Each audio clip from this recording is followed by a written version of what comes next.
Kevin, thanks for the time. Appreciate it. Buying TikTok. Explain that to me, sir. How does that even work? And what's the thinking behind you even exploring this and going down that road? Well, the company has run into this problem before. Basically, I mean, let's call it what it is. You know, I have two phones. This is my TikTok phone. It's that way because it's stripped of any data of relevance. Everybody knows the Chinese has got a backdoor on the code. This is my phone that I do business with. No TikTok on here. And so that's kind of been known for a couple of years. TikTok is leaking data to the Chinese. I don't hate the Chinese people. I don't trust their government. And apparently, neither does Congress. And they finally brought it to a head. Now, one or two things is going to happen. Either they are going to sell control in the next 48 hours, which I think is highly unlikely, because that's one way, by the way, to an American entity who can guarantee that the servers will be nexused on U.S. soil, that the backdoor and the code will be stripped out, and that they will take care of this problem of a constant leaking of American data to the Chinese government, which nobody trusts or believes. I mean, that's right. The way it is. However, before you get into number two, real quick, you suggest maybe that this could happen in the next 48 hours, or that's a long shot? No, it's a really long shot. They've tried before. You talked about the deal that Trump tried to broker to Microsoft. Yeah. Everybody's tried to solve this. But the Chinese government, I don't care what the name of the holdco is, it's all the Chinese government. And they just thought this thing will burn off. We'll try and play this whole thing out with the American public on freedom of speech. This has nothing to do with freedom of speech. This is about communist China stealing data. That's the story. And finally, it's gone to the American public and to corporations who have banned it, and the government's banned it off their phones, and more people are banning it. So here's what is going to happen. 50-50 chance this bill passes. Then things start to get interesting.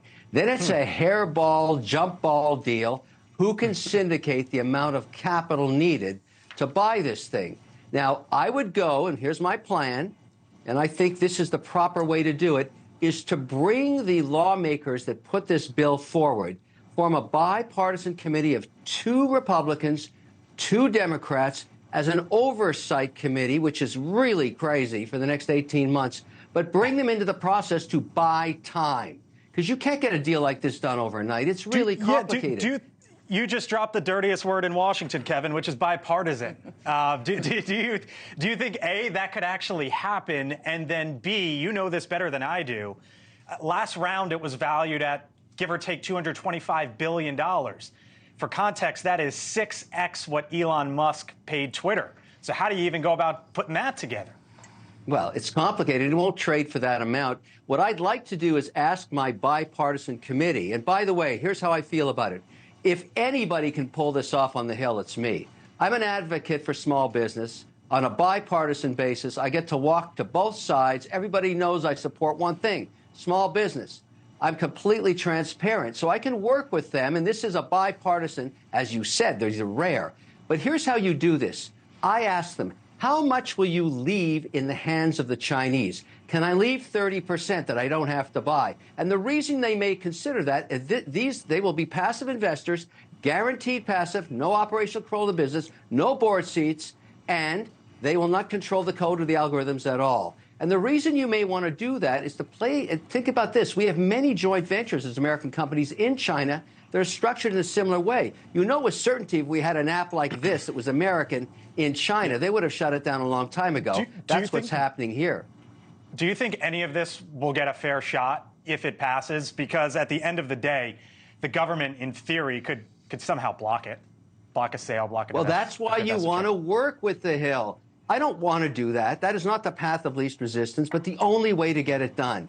Form this 4-person committee that actually crafted the bill and say, we will come to you during the entire process to get each stage approved. That way you buy time to go get the funding. If I don't have to buy the Chinese, I don't know how many of the private equity guys that are U.S. are staying in the deal, or they're going to flip. Got to talk to them next. Who knows? But who's going to do the work? Who's going to walk up and down the Hill doing this?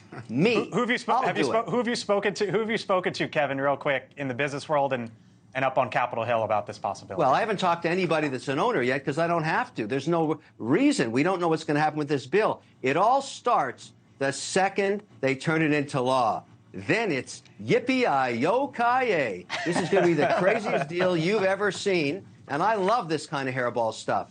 I'll have to probably raise somewhere around $50 billion in debt and equity, and I've got lots of friends in sovereign wealth funds to go to.